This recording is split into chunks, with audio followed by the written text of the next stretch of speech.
My name is Helen. I'm the Senior Manager for PR Newswire Audience Development Team based in Singapore. I will be the moderator and speaker for this event. So since this is the first event, the first Media Coffee event that we have from Malaysia, I just wanted to explain a little bit about our Media Coffee event. So this is the series event that we frequently organize in the region, trying to connect with the media, with the communication professionals, aiming to giving them a platform so the media can explain what their expertise area and giving some advice in how to pitch to them, more importantly, how to build a mutually beneficial relationship. So today we're very delighted to have two guest speakers, Frida Liu, which is the presenter and producer for BFM 89.9. So she has not only have extensive media experience, but also worked in the PR industry. So she will give us more about, how BFM works and how we can, connect with them. And also we've got Josh Cohen, who have more than 20 years of experience in syndicating content and distribution content business. And, he's our VP of Global Content Licensing and Distribution based in New York. So he will talk a little bit about, how we can write a better press release with SEO tips. So I hope that will be useful. So without further ado, let's welcome our first speaker, Josh. Okay, so for those of you that do write news releases, there's a lot of change going on. And that the biggest change right now is about the fact that most people, and probably all of you, do you do most of what you do, sending emails, reading and everything, you do it on your cell phone? Yeah, okay. So when you write a news release, you have to think about that. That is the major, biggest change of the last few years. So can somebody press? Okay, so, back one page. Wait a minute. So right now, I would say roughly 60% of searches are done on mobile phones. And I would say probably in Malaysia, would you say it's even higher? Yeah. Okay, so, and then of that, do you usually read beyond the first page? No, right? No. I mean, if it's interesting, you will, right? So the key thing is, what's on the first page and the headline, if you don't catch them then, you've lost them. So that's a major difference. I mean, normally in the old way of writing a press release, you might save the best part for last, right? Yeah? Yeah. That's the big change. You basically have to have your message. Go to the next one, please. Next one. Yeah. So basically, you have to put the basic message. They have to have understood the message by the end of the first paragraph. So the first paragraph has to be concise. It has to basically say the content of the message before you get into the details. And usually, if you're writing a news release, there's a purpose. You want the reader to do something, right? Yeah. So that call to action, typically you probably stuck it at the end, right? Right? If you want them to click through to see the website, you want them to click through and buy something, you want them to click through and download a report. Normally you used to put the link at the end. You got to put it in the first paragraph or at the end of the first paragraph now, because that's all they're going to see on the screen of the mobile device. And so that's why what we call to action. So you have to embed them in the first paragraph. If somebody's quoted or there's somebody important being talked about, then you can have a link to who that is. Most people want to know the background of who they're talking to, and if you can put a link to their LinkedIn page or whatever, it's usually good to do it also high up in the message. Okay, so go to the next one, please. Okay, the other thing is that's very important before you ever even get to the news releases. Usually, you're looking at a list of headlines, right? Okay, so if you don't catch them with the headline, they're never going to see the news release. So I would say the headline is the most important part of the whole news release. You got to write one that's going to make them want to read it. So typically the sense is that you try to pack all the information in the headline, right? All right? We know now, we've done our own studies, once you pass around 130 characters, right? Just counting the letters and spaces, the engagement goes down. So you've got to make headlines short. And there's a lot of, it isn't just for catching the eye. I mean, it's the most important reason. There's definitely more engagement just from having short headlines that basically say what's most important. You also have a subheadline, right? Okay, the subheadline, you can make it as long as you want. It could be like 300 characters. It doesn't matter. All that other information can go in the subheadline and put the important part of the information at the beginning of the subheadline. But the headline really has to be short. The journalists, I mean, the journalists also make a big point about that. They don't like long headlines. But it's not only the journalists, the search engines. When they're going to look at the first 65 characters to make the main decision about how they're going to index it. All right? If it's long, they don't even look at it anymore, and it fades out after about 65. So the first few words should contain your keywords. The first like 4 or 5 words should definitely contain the keywords. So when you're writing the sentence, you know, if you want to make a clever sentence, but make sure that what the name of the company, the product, et cetera, is at least going to be in the first few words. The news agencies also, they usually like it maybe at about 80. You know, so that's another reason. And finally, what you really want people to do with the news release is to retweet it, right? All right? Now, Twitter has about 140, and you got to save some of it for the link. So you need to keep it short for Twitter, so they're comfortable. They retweet it, the whole headline is still there. Okay, so headline is the most important because you'll never get to the next stop if they're not interested. Next one, please. Okay. Generally speaking, like normally when you would write long sentences for your news release, I mean, that's typically how you would write it. But the point is, people's attention spans these days are quite short, aren't they? I mean, when you get out of this meeting, all of you are going to quickly, or some of you are already doing it now, you're going to be quickly checking your emails, and I got this problem, that problem. So how much time do you really, what's your attention span? What would you say, maybe 8 seconds, roughly? Yeah, that's what it is. I mean, maybe before we had a cell phone, people sat around and they got bored. I don't think people know what bored means anymore. So, right? So now you're fighting, you are competing with millions of pieces of information. You've got to make that one screenshot, you know, organized in a way that they can see the information that might interest them, right? So use bold for the key words. Those will jump out. There's no bold in it. It's just a long thing. They're going to read one sentence. If they're not interested, you're gone.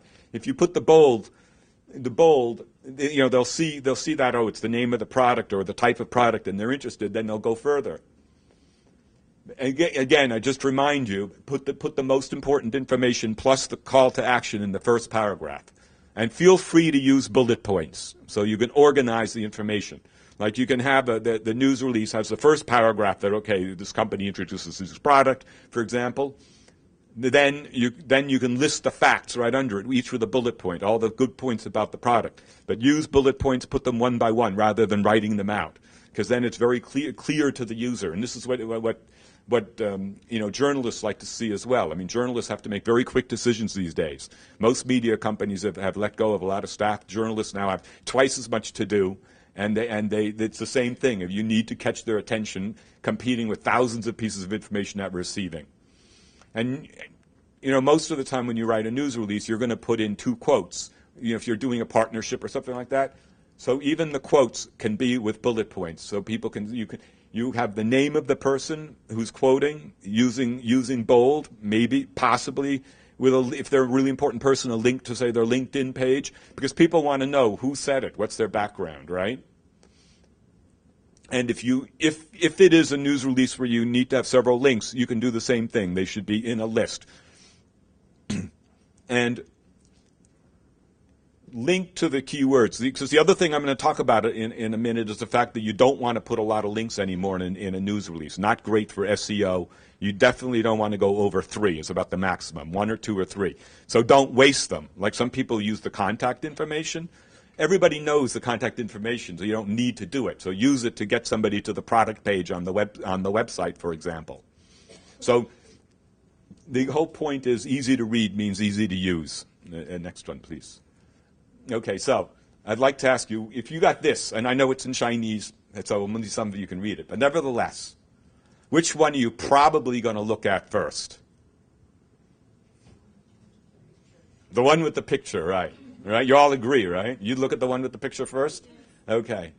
So, the next thing that's so important now is you need to have multimedia assets with the news release. Because you're competing against, if you write this news release and you're competing with that one, there's a good chance that you're going to lose out just because of the picture.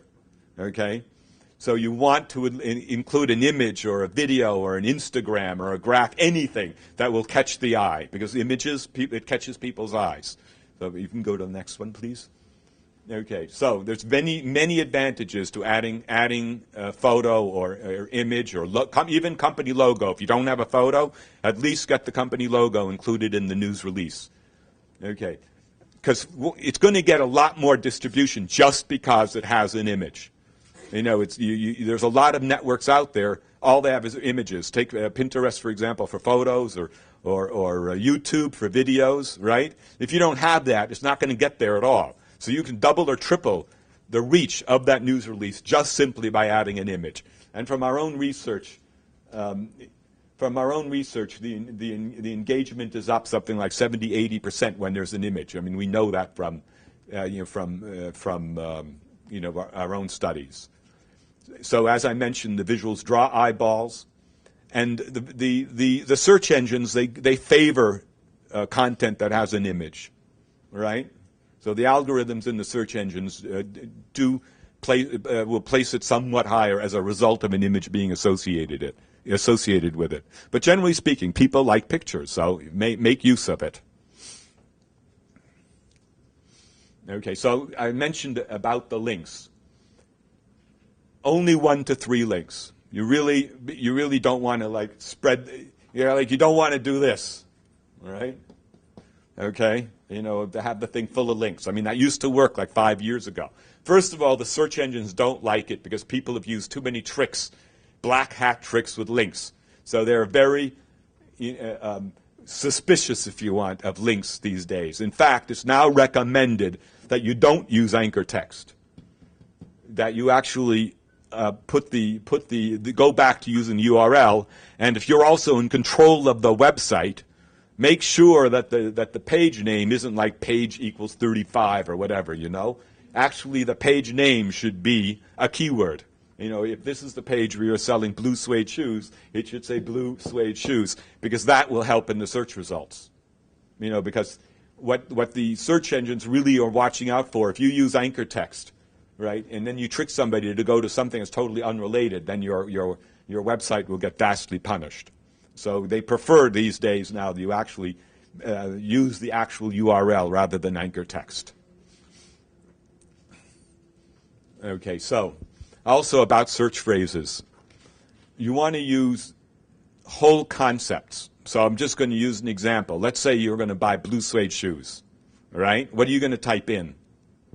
Blue suede shoes. Yeah, say it louder.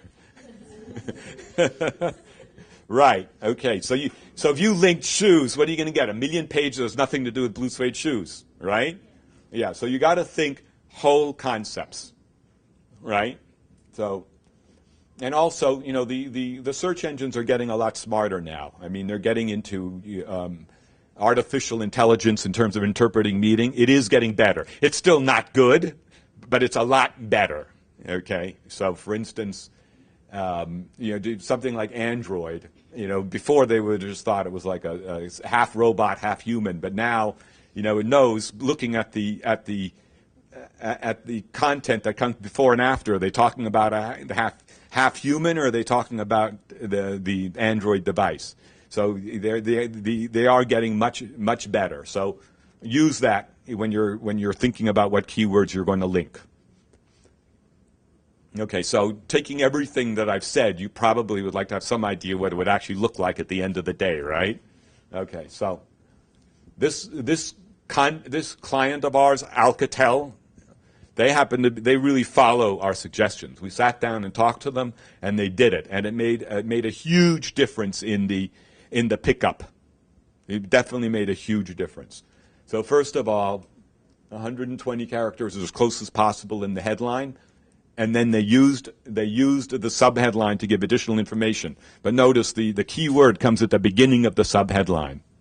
Okay, one paragraph, and they had the link for the call to action in the first paragraph. Like I said, either in the first paragraph or between the first paragraph and the second paragraph. And then you wanted to know. I mean, when you read a news release, let's say it's about a new product, what you really want to know, you don't want to know them saying, "Oh, it's the greatest thing that was ever invented," right? You want to know, especially if you're an expert in that field, you want to know the amount of, if it's an audio device, the lowest dB that you can hear with your ear, the highest, all those things, all these facts. Give them the facts. Okay, so you list the facts one by one with bullet points. That makes it very easy for either a reader, a journalist, to get the information that they need. They really want facts. If you write a news release, try to write it like it's something the journalist can actually just copy and paste. Because if you write a thing just saying, "Oh, it's the best of breed" or whatever, and then the journalist says, "Yeah, everybody says that."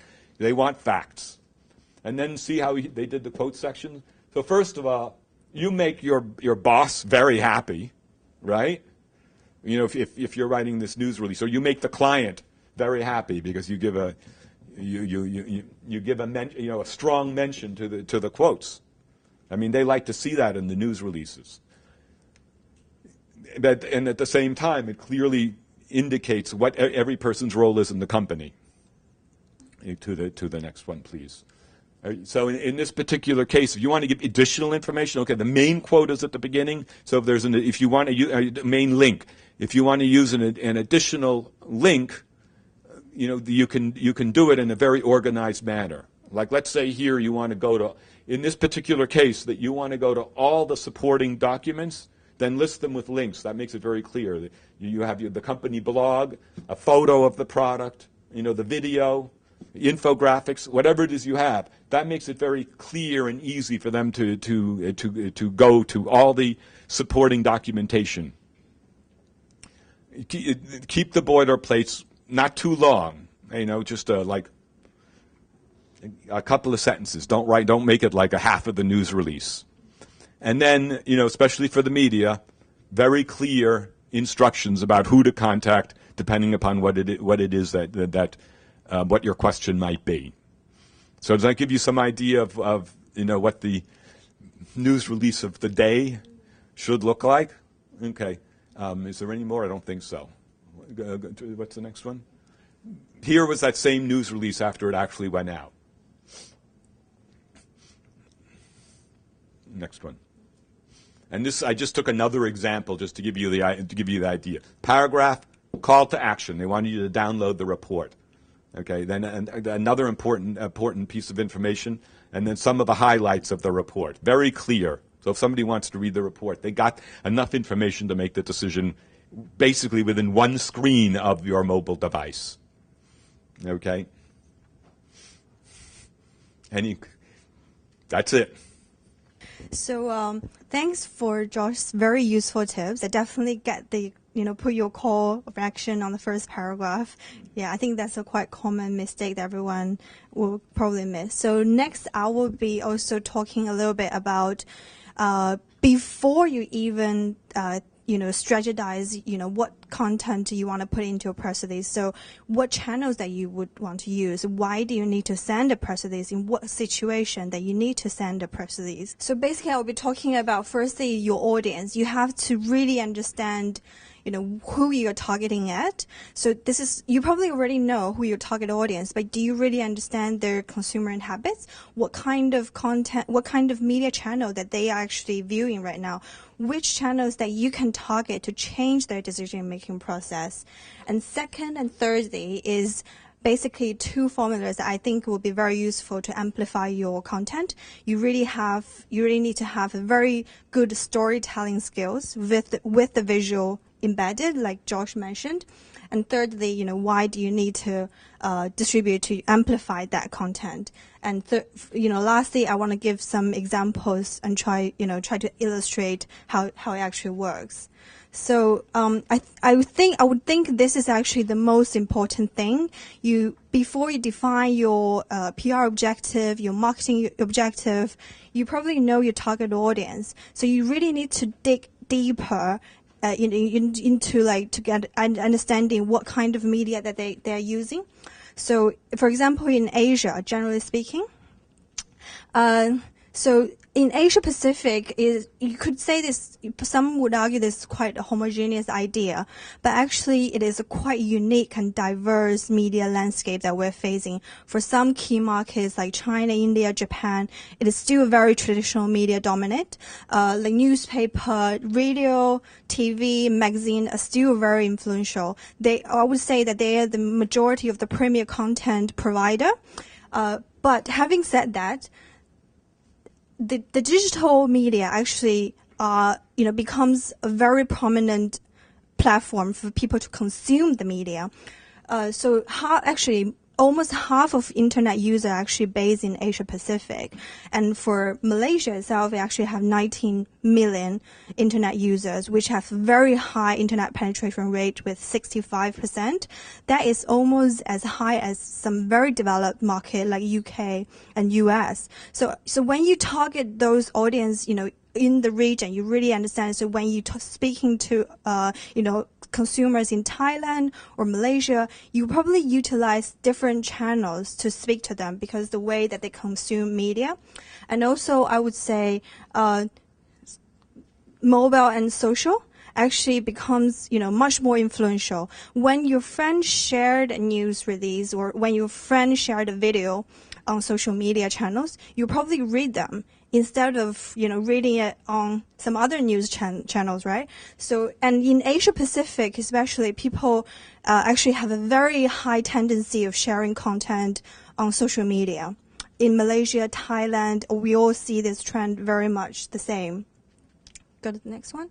So this is the same that we have seen in Hong Kong market, that for the past 6 years, like people reading newspaper actually have the rate that they use reading news on mobile phones actually increased almost 3 times. Yeah, next one. So what we really see is a blurring line between user-generated editorial content and also consumer and business media is a mix of how they would utilize, how would they generate content in media nowadays. So how do you make sure that you stand out in this, very mixed, a media landscape nowadays? So you really need to have a very good story to tell to your target audience, to tell to your journalists. So what we have seen is if you can identify what kind of value that your target audience appreciate, so that will promote their emotions and which leads to engagement. So based on some pure research, can go on. So in Asian audiences, they really value the importance of family and then, hardworking habits. So if you identify, for example, what kind of problem that people, for example, when they use mobile, what kind of value that they would, appreciate. So you can embed those values into your messaging and then promote emotions and make sure that you can increase engagement rate. So based on the companies that we work with, there are actually mainly 4 categories that they would send out press release. So in this kind of situation, you really wanted to make sure that you have embedded those values into your messaging. For example, the top 2 parts are mainly targeted at generating revenues. And the bottom 2 are more towards general branding, awareness generation. So when you wanted to sell a product which leads to sales, once you have, of course, when you launch it, when you have an improvement, when you have a client review, new research findings, you can definitely make sure that you communicate across to your target audience with the values that they appreciate embedded, when you communicate the messagings. So as Josh was saying, that I think this is a very key important, that when text may tell the story very well. You have the story crafted perfectly with the values that you've already figured out. But what actually works is, visual that capture their attentions. So what we have seen is, based on PR Newswire website, the press release with any photo, video, or infographics, their views have 10 times more than just purely text release. So the engagement rate actually increased by 35%. So the engagement rate means people actually commented, shared it. So they have some kind of interaction with the contents. So this is very important, just viewing, because it actually, as I mentioned, that when people share it, it's more likely that the other people will read it and also, engage with it. So that's how you get the amplification effect out of your content. So in PR Newswire, we really understand how, visual actually helps not only the client get the views that they really wanted, but also the downstream media that we work with. You can see this is some videos and photos, how they show it on different downstream medias. So those medias actually get the traffic that they would desire as well. So once you have the perfect release that you embedded with the messaging, with the values, with the visual contents that you embedded, so why do you need to send it out to a wire? Why do you need to distribute it? You could just put it on your website, put it on your own social media channels. So this is what I'm going to talk about. So how is it going to make a difference? So I think this is a chart that most of the people have seen. That previously communication professionals have been worked in quite clearly divided, paid, owned, earned media silos. So PR professionals have primarily focused on earned and owned media. But what we have seen now is a convergence between those media. So what PR Newswire are really interested is those in the triangle, but also, lies within the earned media sector. So the reason why, okay, you can go to the next one. So the reason why we did this is based on a research by Nielsen.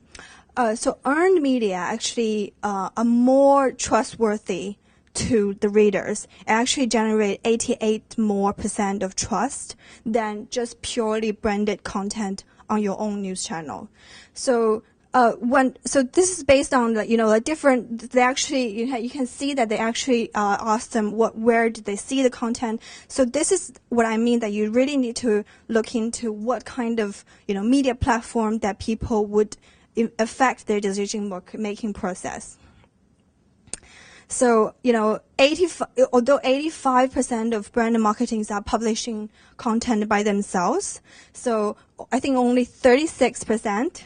Of them are doing them effectively. So that's what I meant, like you really need to have a good distribution plan to compensate or to make up your your distribution. So that will actually help your amplify your content. So if this is your website and what the galaxy is, what the audience is facing nowadays, so you really need to make them stand out and syndicate it on search engines so people can discover them.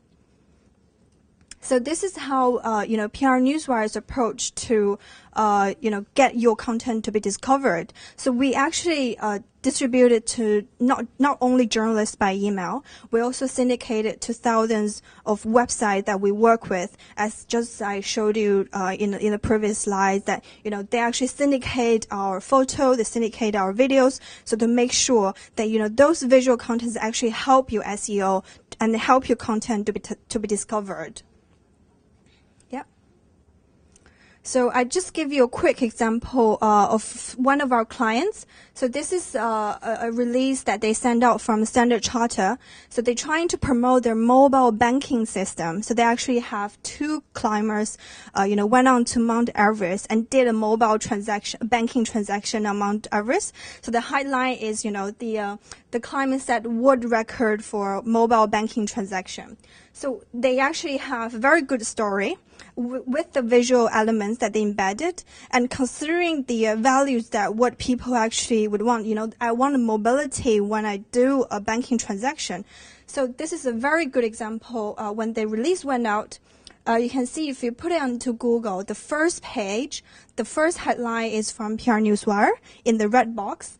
The green box is all the earned media that they generated from this press release.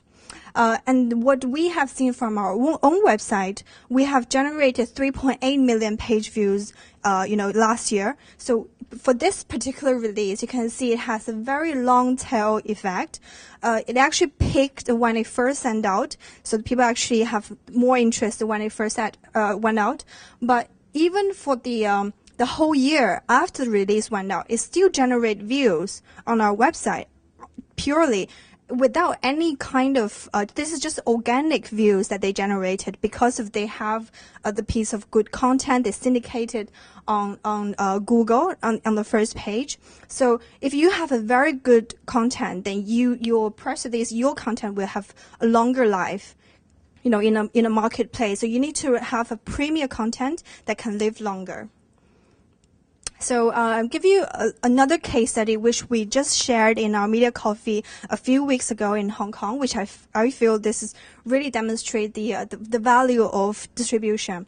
So this is a case study from North America, but I think it really showed. So before the Christmas period, different airlines would do a promotion, to encourage people to take their airlines, for the Christmas, busy traveling period. So American Airlines and Delta Airline did create a video and put it onto their YouTube channel. So this is purely, their market channel. So this is a quite big airline. Their content is not bad, but what the other airline did, I'm not sure if you have seen this. Please go to the next one. Is the WestJet Christmas video. I'm not sure if you have seen this. So this is a quite small airline in Canada. So what they have done differently, you could see the share. They've got 35 million views on their YouTube channel. So what they have done differently, you can go to the next one. They distribute their videos and their, actually they distribute several videos, explaining how they did the campaign, what was people's reaction of the campaign, and they distribute it to CNW, which is our partner in Canada. So what they have done is amplifying those content through a distribution channel to make sure that those content can be discovered. Go to the next one. So when the release went out, it generated earned media in Huffington Post even. So they actually interviewed it. It's not only, they actually created new content for them. This is not only the content that they generated. They actually had an interview with the people. And they actually got more shares on LinkedIn, on Facebook. So when your friends share this video, you will actually very likely to watch them. So this is what actually happened after 30 days of distribution of their content. It actually reached a very high views compared to those two videos if they only did it by themselves. So this is just to demonstrate how the multimedia news release works. So those video and pictures elements will be syndicated to video sharing sites, to downstream medias. So those text release will also be showing in those relevant channels, and it will also be showing on PR Newswire's own social media channel to make sure that it helps your SEO as well. So this is what actually I think sums up, how you can amplify your content. You need to have very good storytelling skills with the visual elements embedded, plus a distribution plan that really worked well for your content. I'm sure all of you have heard of BFM, right? So I'll just go through the important stuff and the not so important stuff. So we'll just move on to the first slide. Okay, blood-free media. We always play with our acronyms, BFM. So this is not important because it's about our managing director. Where's this photo? I think if you just click a little bit again. Anyway, so, he started this don't need any history. You have seen and heard about him a bit as well. So the idea behind what we want to do when we first came up with the station was that there isn't a station to this day that is similar to what we're trying to do in terms of first reaching out to the business community. And of course, we've got other elements as well. Our mission in whatever we do is to educate, to entertain, to enlighten, and to resonate. And it's moved beyond, I mean, we're actually BFM Media, and radio is the first element. We've gone into other things as well, video, and all of these things are coming into play. And that's the way the news is happening, right? So we're very conscious. We had a magazine, we had a tablet magazine that flopped, right? And that's something that we share as well. But whatever we do should always come back to our mission and our objectives, yeah? So that's a little bit about Malik. And so just to let you know, I think you all would have heard of the station, probably would not know of the different segments that we have. It's all available online, actually, our contacts and all that. But just let me go through with you the day. Yes? Huh? To the center? Oh, okay. There you go. Schedule, okay. So again, our initial target was actually to reach out to the business community. It's a bigger idea behind it. The reason is we're going through an individual in the day. When you start off the day and you're going to work, you're listening, you want to know what's happening around the world, news, business. And then after that, probably from 10 to 2, you're on the road. You have your own business. You don't have to start at 9. So you're listening to my kind of show. Then in the afternoon, probably a couple of people that are working from home or they're driving back, a little bit more still important, relevant, yeah, to the individual, but a different skew. And then the evening, for those people who are going back, you want to sort of like a recap of the day, but you don't want the hardcore news, you know, so we have our talk back and all that evening edition. And of course, we have our destination programming, which is the weekend show. Okay, next slide. So just basically, that's the outline of what we do, yeah. Morning run, the enterprise, bigger picture, evening edition, unwind. We don't have a name, we're just unwinding, so it's just but we now have additional shows as well. Sometimes these are repeats from the weekend, right? So there's a lot more. If you go online, if you subscribe to BFM and also BFM video, you'll be able to see, you know, our outline, and you get the highlights every week as well. So next slide. Okay, morning run, preparing working professionals, investors for the business day, blah, blah. We've got the breakfast grill. That's our, you know, selling feature. Market Watch, Malaysia, Market Watch, Morning Fix. And current affairs and ringgit and cents. I just wanted to say as well, accompanying this is if you watch us on video, we've got these things called the morning, the morning headlines, right? The morning headlines where we review all the papers and give a roundup of all the things that come on. Sharad Kutan and team will come on for that. So we have to move to visuals, right? We realize that it's very nimble. It's about video, it's about content, and it's not just radio that will do the work, okay? Oh, we've got more. Okay, so ringgit and cents, okay, personal money equivalent, right, is on Thursday, and the property show comes on Friday. Incidentally, Edge is a investor, 25% ownership of BFM, but we just work together. The reason why we agreed to work with them is that you have no say in the editorial content of what we do, yeah, and they're great partners. Enterprise, that's my show. Okay, so this is from 10 to 2. A couple of things, these are unusual things that we cover, but generally the main crux of the show, we start off at Open for Business, right? That's at 10 a.m. So we talk to businesses that are usually SMEs. Anything that's not listed usually gets covered by the morning run, yeah? And then 11 o'clock is personal development. Resource centers at 1 o'clock is everything from HR to legal to, latest stats and some, business findings and things like that. We'll cover that. And there's technology, tech talk. These little small biz bikes, we just do a roundup of events that you can attend if you're a business owner. So just about a 5-minute chat about that. Careers Unusual. We've come up with a new one called 5 for Fortune, anything, 5 do's and don'ts in business that we learn from Breaking Bad, whatever. It's something fun. We try to connect it to business, yeah? So the bigger picture, that's the afternoon. I think a couple of you have been there. So it talks about the health issues, So front row is about whether it's theater or movies or whatever. Then there's Earth Matters about 3 o'clock, so more stuff about the environment. Bookmark comes on once a week on Tuesday.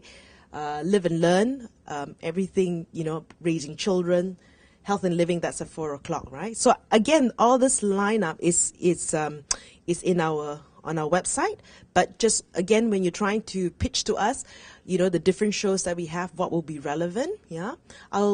Next one, okay. So this is the evening edition, taking from work time to me time.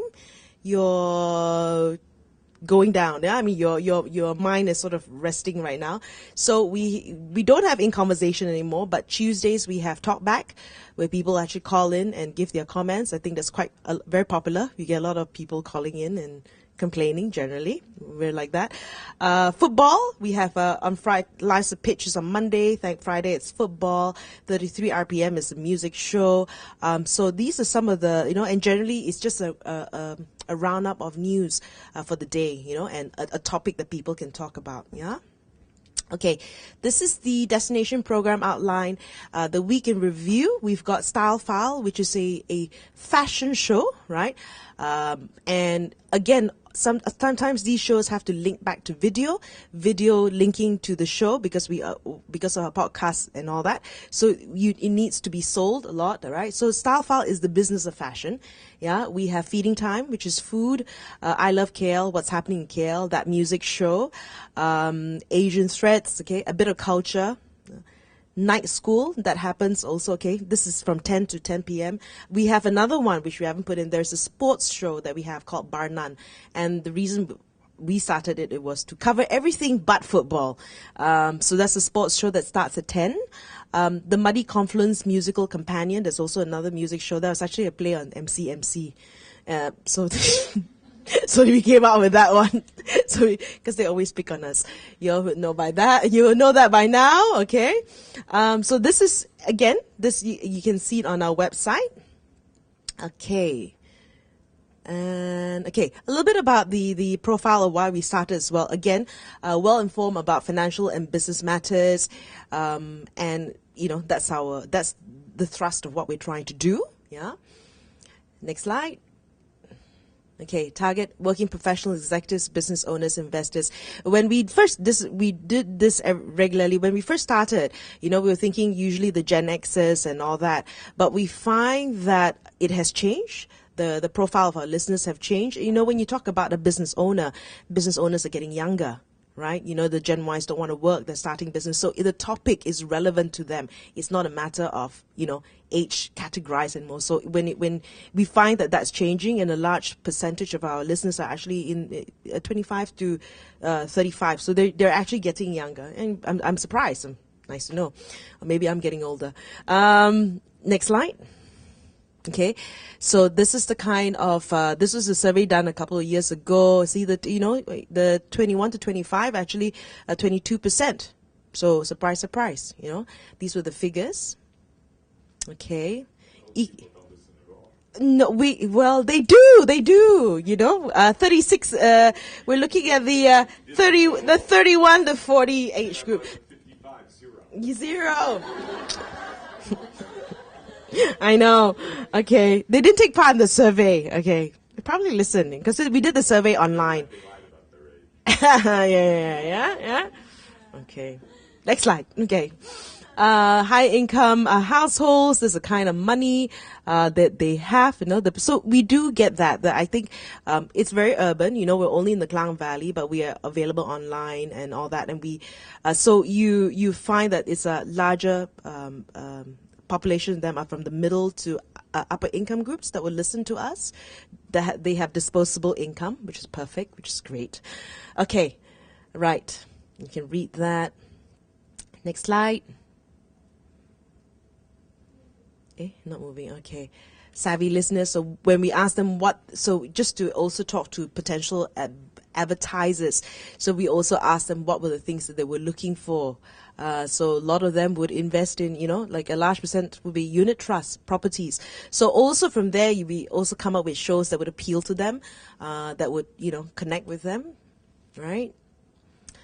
I'll tell you a couple of things. So you'd be surprised, like with the show that I have at 11 o'clock and Raise Your Game, it has one of the highest downloads, and that's a market completely we didn't realize. But a lot of people are looking for personal development, and there's no equivalent of a physical magazine for that, right? So it is very popular, and that's reflected in our podcast numbers, and it appeals to everyone. Yeah, I think whatever age group, education, field you do. So that actually has quite a huge following.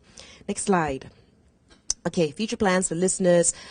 Okay, skip this, So plan to invest in the following. I shared that a little earlier on. Okay, so the marketer's choice. Okay, this was something that came out. This was a survey done by Advertising and Marketing Magazine 2012. Our numbers actually went up for 2013.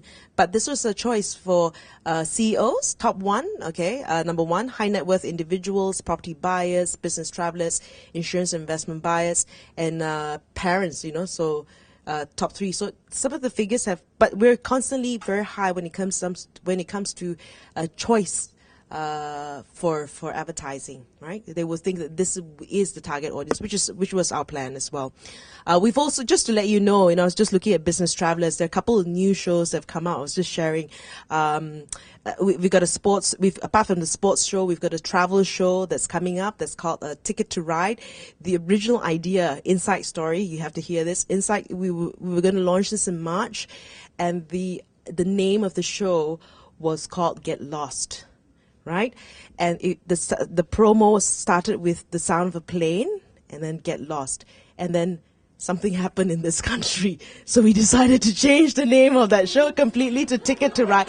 Inside Story. It's like, okay. Thank God we didn't launch that show yet. Okay, anyway, that's the weekend. Get lost.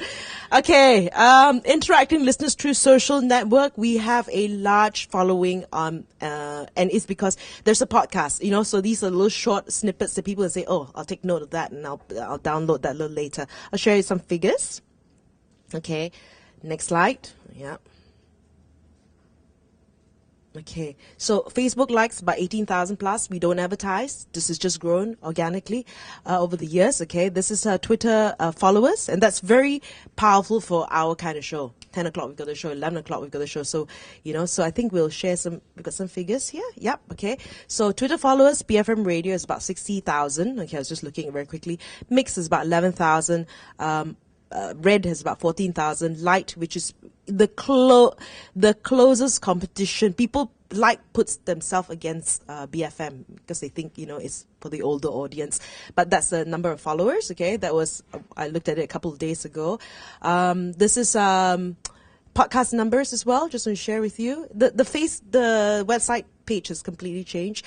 So again, a lot of information. You can get a lot of interview downloads and all that. So we get about, if you just click a little bit, we have about 1.5 million per month of our cumulatively of our downloads of podcasts every month. So, we do have a lot of people, obviously because it's very powerful, right? It's overseas and all that.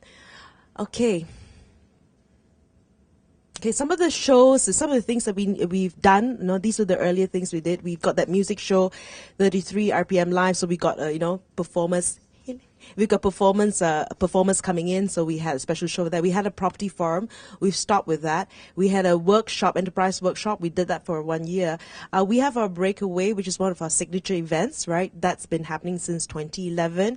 And it's just, connecting with the SME owners, tied up to my show. We're doing new things this year, this month, end of this month, we're doing an innovation forum. We've tied up with GE. So we're learning to engage with the audience, not just through radio, right? Through events where they can connect with the listeners. And then what happens is then you use the radio to leverage on that event. So it works both ways. It's co-branding for both of us, for both parties. Okay. So some of the people that have appeared, you would have heard of them. Okay, next slide. Okay, so these are some of our advertisers.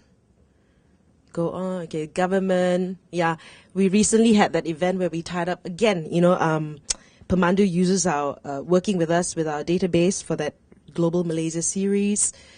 Okay, now just before, I just want to see if I've Right, so we've got BFM video. You can also subscribe to that, BFM video, right? We cover different things. We're gonna come up with new shows as well. That's again linking it back to radio and vice versa.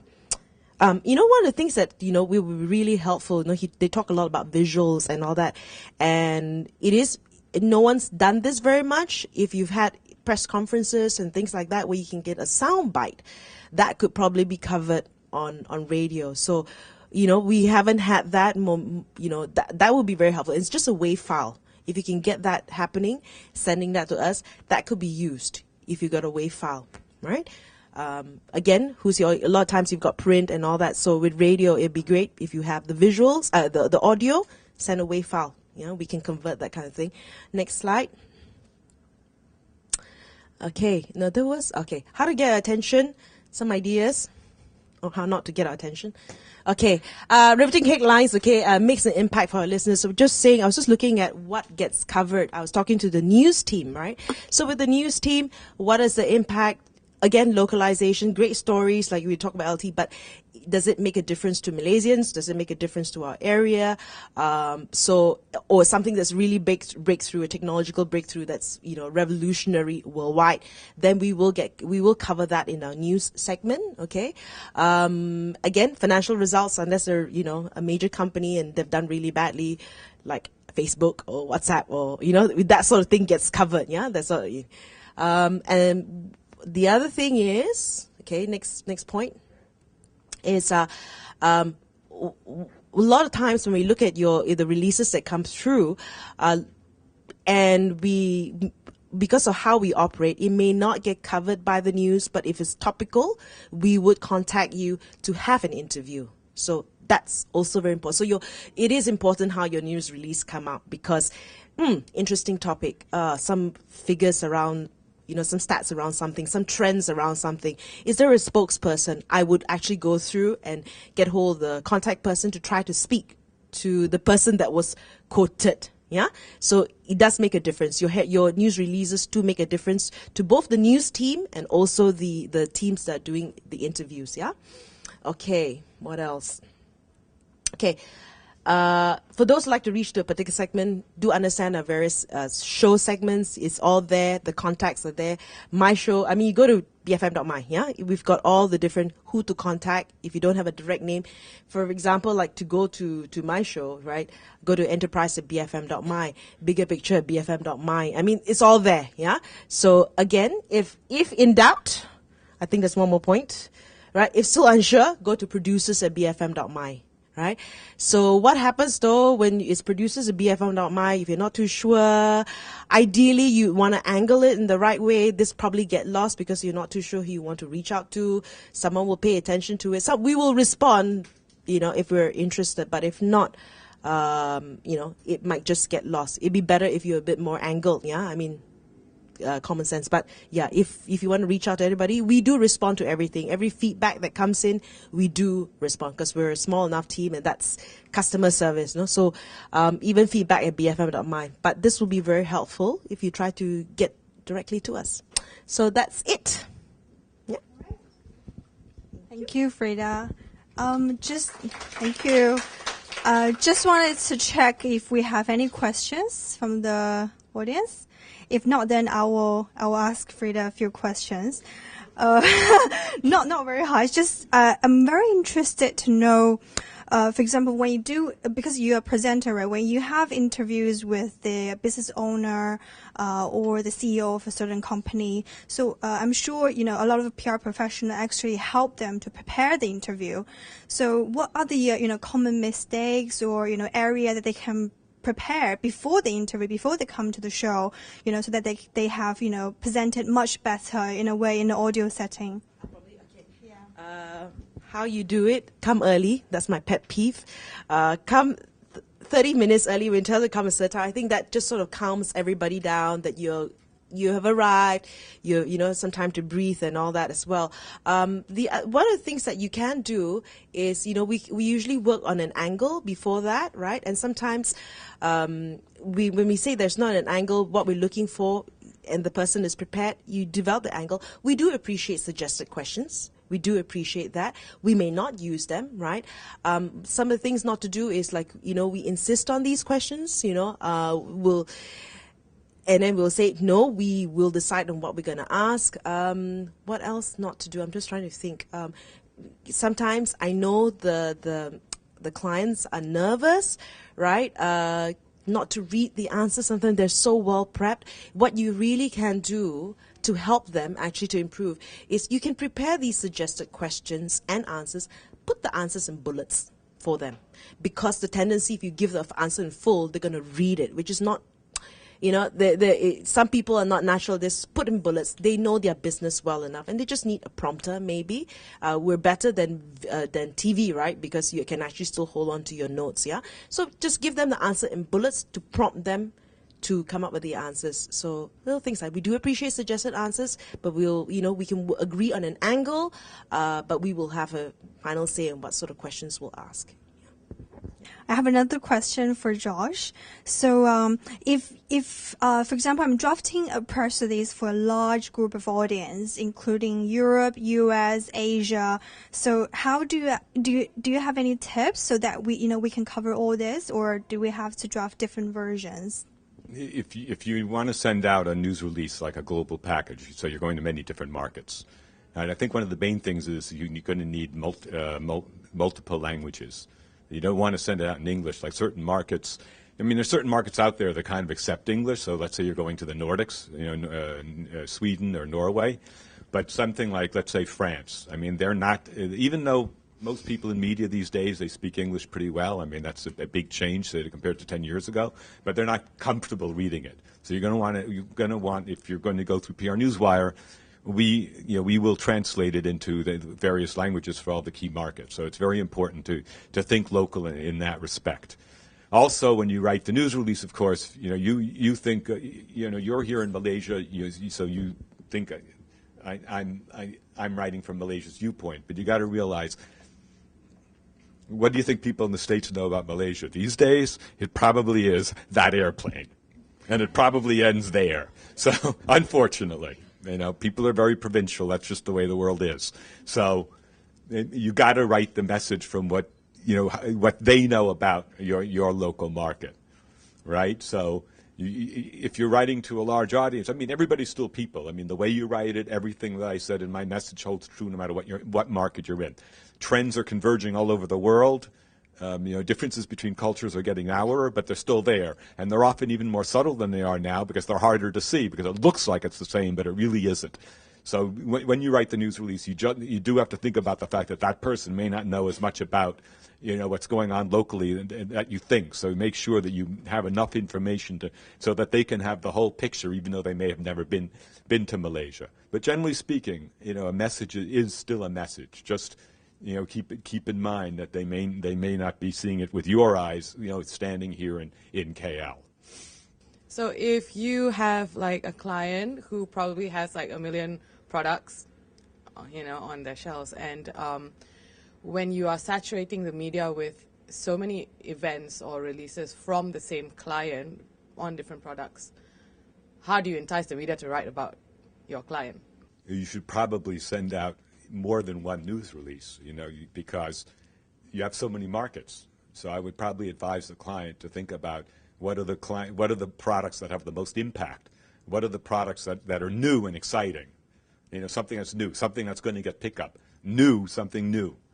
So if you make it too general, again, yes, you're going to lose audience because it's going to get too diffuse. So if it was up to me, and I would say one news release, one product, or one group of products. Because I know, like the very large companies in Malaysia, they tend to be in every business, right? Right? They got a rubber plantation here, they're importing oil there, and they probably own all the electronic stores in the same company, right? It's 3 different news releases, 3 different messages, 3 different audiences. I mean, that's how it plays it. Otherwise, the message gets diffuse, right? Because because the market's so fragmented. Every country in Asia is so different from each other, but at the same time, because the markets are smaller. I mean, I think, 30 or 40 million people in Malaysia? It's relatively small. So a large company, they're going to be in 1 million businesses. If you're in the States is so, like if you're in this one business, that's the business that you're in. It's very clear. So you have to take that into account. And especially if that message is going to be going abroad, the person abroad is not going to know that company is in all these businesses. So I would have one news release, one campaign, one promotion around. Let's say they're in the rubber business, and a separate campaign for another business. I wouldn't try to dump everything into one release, because how are you going to get the message in? How are you even going to write the headline? Make sure that, remember, first of all, that would be the consultation. What market do you want to reach with each product? It may be totally different. So that's consultative. You have to sit down and figure out what's the audience. Is this a B2C? Is this a B2B? We're going to give you a totally different recommendation about how to send it out. But I do think that you're talking about different messages, and you shouldn't think so much. Oh, it's just one client. Yes, it's one client because you're going to bill them, but you're really talking about 5 campaigns, right? So to me, you've got to focus on something that's important, something that's going to catch the message. So you can't dump everything into one. I mean, I made a point of that in writing the headline. You got to get something that's going to grab the reader's attention, and it's going to be different for every product. So I really would think about it as 5 campaigns. I wouldn't try to get it and get it into one, unless it's just totally about branding. Okay, you have a big ad in one of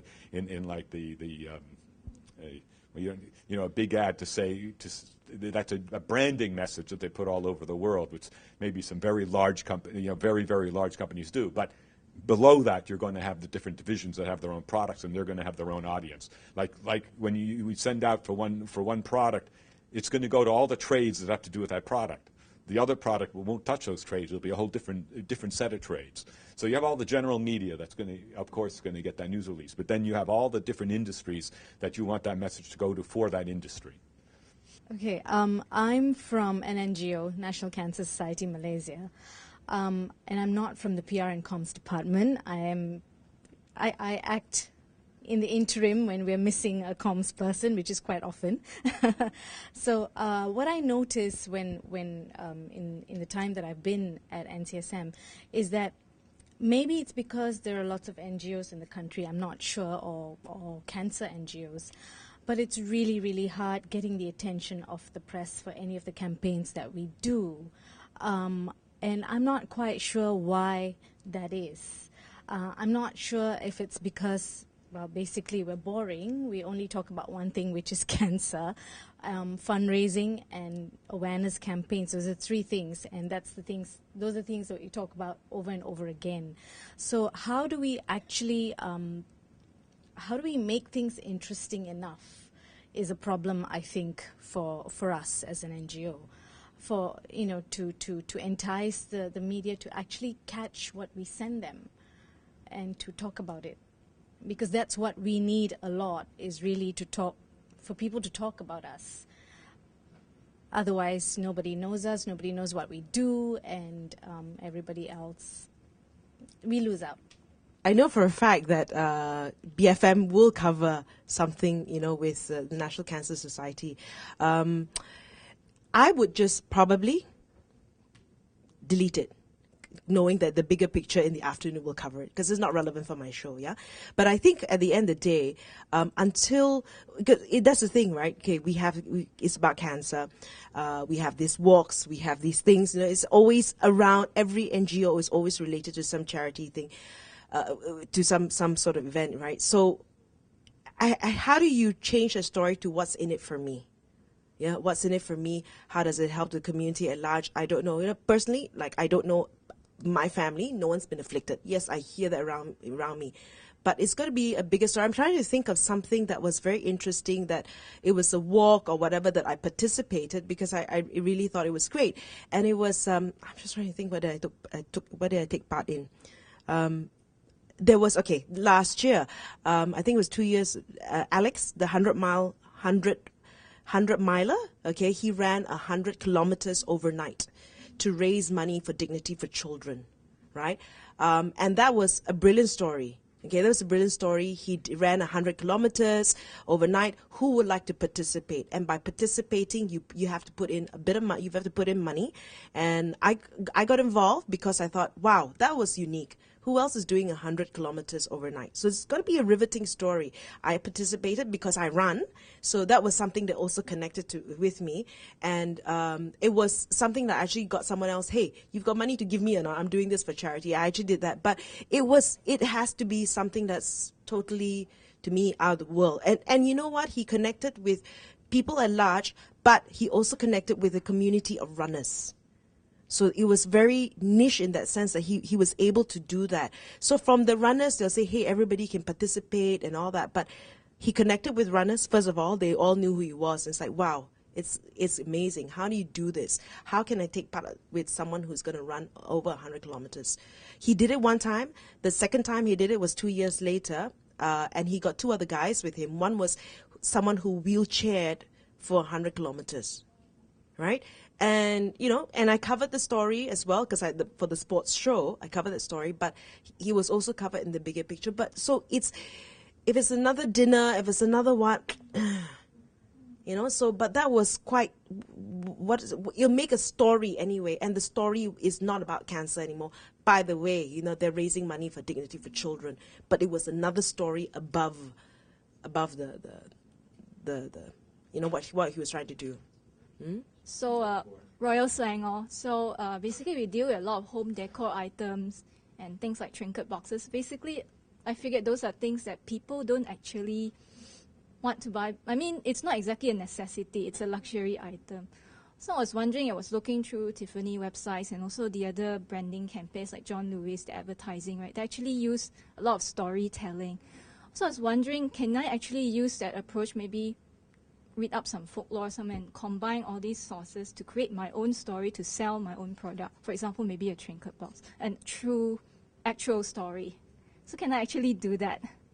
I think the point that you need to come up with a creative idea to embrace your brand image into your message, just like the Standard Chartered campaign that they did. It actually embraced their products, the mobile banking, but the campaign that they did is actually, 2 climbers climbed the Mount Everest. And, I think another good example of a consumer brand is Red Bull. They did a lot of campaigns, not on how people drink it or how people consume their products. It's about, it promoting their brand image. And they did the 2 swingmen, you flew through the towers in KL, right? So that nothing to do with their products, but actually, who wouldn't pick up that story? And it actually promotes their brand image because they understand the value that they wanted to promote. So you definitely wanted to create some creative campaigns that embrace your brand image, that, the values that you wanted to promote, and also, definitely add in the storytelling components with the visual that you want to add in and distribute there. Yeah. Back to amplifying your content, sometimes our client want a few press releases for one campaign. For example, they want to talk about pre-campaign, and then they have a post-release to go with it. And then the media get confused because they only want to cover what happened after, they don't want to cover what happened before. So how do you amplify your story like that? I think it's exactly the point that, you should send 2 press releases to alert them, to at least let them know what is happening. The result is what the aim of your press release is to communicate what you're doing, right? There's nothing wrong to send 2 press releases for the same event, but you need to have, new messages, just like, they picked up the whole story, right? They not only picked up the later one or the previous one. Does it make a difference as well, the timing when it was sent? If it was like one sent after one day after another, of course not. But if it's spaced out with a different message in each, will that make a better difference? Yeah.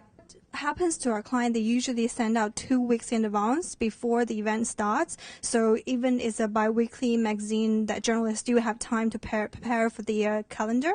But post-event, we usually advise them to send it as soon as possible so they know the results. What happening at the product launch, or you have a launching, you have a trade show event, what happened right after the event. So this is what we usually advise our clients to do.